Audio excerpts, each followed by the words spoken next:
ইরানে জোরালো হামলার নির্দেশ দিয়েছে ইসরায়েলের প্রতিরক্ষা মন্ত্রী। যদি ইসরায়েল হামলা চালায় তাহলে ভয়াবহ জবাব দেওয়ার হুঁশিয়ারিও দিয়েছেন ইরানের সর্বোচ্চ জাতীয় নিরাপত্তা পরিষদ।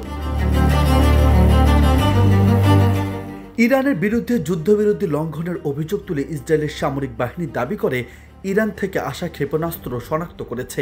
এরপর ইসরায়েলের প্রতিরক্ষা মন্ত্রী ইসরায়েল কাটজ বলেছেন, ইরান যুদ্ধবিরতি লঙ্ঘন করেছে। জবাবে তেহরানে জোরালো হামলা করতে ইসরায়েলি বাহিনীকে নির্দেশও দেওয়া হয়েছে। এতে করে নতুন উত্তেজনার আগুন জ্বলছে মধ্যপ্রাচ্যে। ইসরায়েল বলছে, ইরানের যুদ্ধবিরতি লঙ্ঘনের জবাবে সামরিক বাহিনী শক্তির সঙ্গে জবাব দেবে। এদিকে ইরানের পক্ষ থেকে জানানো হয়েছে, যুদ্ধবিরতি শুরু হওয়ার পর ইরান থেকে ইসরায়েলের ক্ষেপণাস্ত্র নিক্ষেপ করা হয়নি।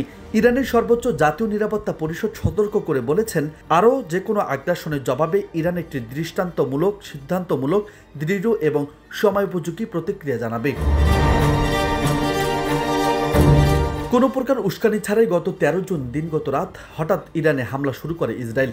অপারেশন রাইজিং লায়ন নামের এই অভিযানের রাজধানী তেহরান সহ ইরানের বিভিন্ন স্থাপনায়, পরমাণু গবেষণা কেন্দ্র সহ ও আবাসিক স্থাপনায় হামলা চালায় ইহুদিবাদী সেনারা।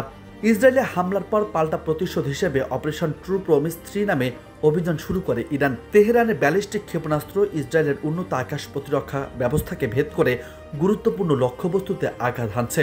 এতে হতাহত কম হলেও ইসরায়েলের ব্যাপক ক্ষয়ক্ষতি হয়েছে। দুই দেশের মধ্যে চলমান সংঘাতের মধ্যেই গত 21 জুন দিনগত রাতে ইরানের ফোর্দো, নাতাউজ ও ইস্পাহান পারমাণবিক স্থাপনায় হামলা চালায় যুক্তরাষ্ট্র। জবাবে সোমবার রাতে কাতার ও ইরাকের মার্কিন ঘাঁটিতে হামলা চালায় ইরান। এর কয়েক ঘন্টা পরে মার্কিন প্রেসিডেন্ট দাবি করেন, ইরান ও ইসরায়েলের একটি সম্পূর্ণ সর্বাত্মক যুদ্ধবিরতিতে সম্মত হয়েছে। নিউজ ডেস্ক, বার্তা 24।